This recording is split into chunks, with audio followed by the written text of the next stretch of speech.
Hey there, MicroMed family. Welcome back to MicroMedMark. And yeah, I had a little bit of a kitchen mishap this past week cooking, so please excuse the wound care. So today's video is going to be a little bit shorter, mainly because it's my presumption that you guys are familiar with this drug class. So from medicine cabinets to glove compartments in cars, there's this tiny little magic pill that seems to be a cure-all for everyday aches and pains. Some call it Ibuprofen, some call it Motrin, and then some people call it Tylenol, Advil, Aleve, Advil, Tylenol, Tylenol, Advil, Tylenol, Advil, Aleve, NSAIDs. Non-Steroidal Anti-Inflammatory Drugs. Okay, real quick, so just some key terms that we'll clarify later. The enzyme cyclooxygenase, or COX for short, prostaglandin, analgesic, competitive inhibition, and of course NSAID. So NSAIDs are divided into three main categories. COX-1 inhibitors that include ketorolac or Toradol, indomethacin, and low-dose aspirin. Next we have selective COX-2 inhibitors that include meloxicam, diclofenac, or celecoxib. And finally we have non-selective COX-2 inhibitors such as ibuprofen and naproxen. So as you probably gathered, NSAIDs are for generalized pain and inflammation, including headaches obviously, and can even help with fever reduction. Okay guys, so let's break things down to a molecular level here and go over the mechanism of action. Let's say you've got a headache, or you're otherwise experiencing some kind of pain or inflammation. Whatever the case may be, some kind of damage has been done to the cell's membrane. Now, a portion of that plasma membrane, or the phospholipid bilayer, will be taken by an enzyme called phospholipase A2 and converted to arachidonic acid. Alright, now pay close attention here. Arachidonic acid acts as a substrate for an enzyme called cyclooxygenase. Enzyme substrate, what? Okay, so first let me just say there are two variants of cyclooxygenase, COX-1 and COX-2. Now these enzymes can act on another molecule called a substrate, in this case arachidonic acid. They will bind to the substrate in what's called induced fit and trigger some reaction downstream. So why don't we take a look at what COX-1 does? COX-1 is responsible for system-wide expression of prostaglandins. Prostaglandins are responsible for mucus production in the stomach, which provides a protective layer against highly acidic fluids in the stomach and facilitates the movement of digested food. They're also responsible for making sure the stomach receives adequate blood flow. Okay, so let's take a look at cyclooxygenase 2. Here we'll see prostaglandins released at the site of tissue damage, responsible for producing localized inflammation, accompanied by erythema, swelling, pain, and fever. But wait, what if we could mitigate these symptoms, or I don't know, even get rid of them altogether? Well, ladies and gentlemen, now you can, through the magic of NSAIDs. So what we're gonna do is just get rid of this little guy here.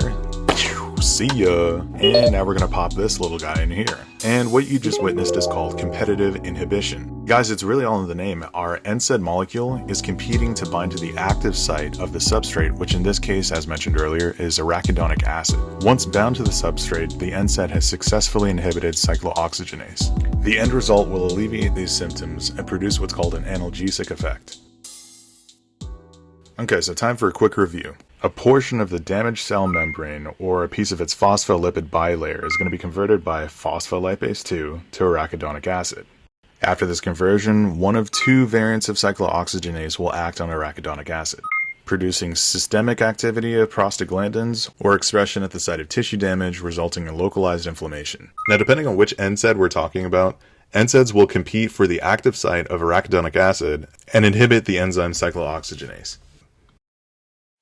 So what's the big deal? Is there really even a difference though? Well, the answer is yes and no. Allow me to explain. So because each COX enzyme is going to differ as far as its site of prostaglandin production, the effect of an NSAID will vary as a function of which enzyme it's inhibiting. Which brings me to my next point, adverse effects. So as mentioned earlier, NSAIDs have the ability to inhibit COX-1, which will result in decreased prostaglandin production, mainly in the GI tract. These prostaglandins will produce a protective layer of mucus in the stomach, which will facilitate movement of food and provide a protective layer. So it's reasonable to see why inhibition of this COX-1 enzyme will result in increased risk of GI bleeding and peptic ulcers. COX inhibition selectivity can also be responsible for inhibition of an enzyme called thromboxane A2, which is responsible for platelet aggregation. So what that translates to is essentially prolonged bleeding time. If the body sustained a traumatic injury and is bleeding, there's going to be a little bit more difficulty clotting, resulting in longer bleeding times. Aspirin in particular is known to have this effect. All right, now patient consultation, real quick. Given the information that we have about NSAIDs regarding its adverse effects,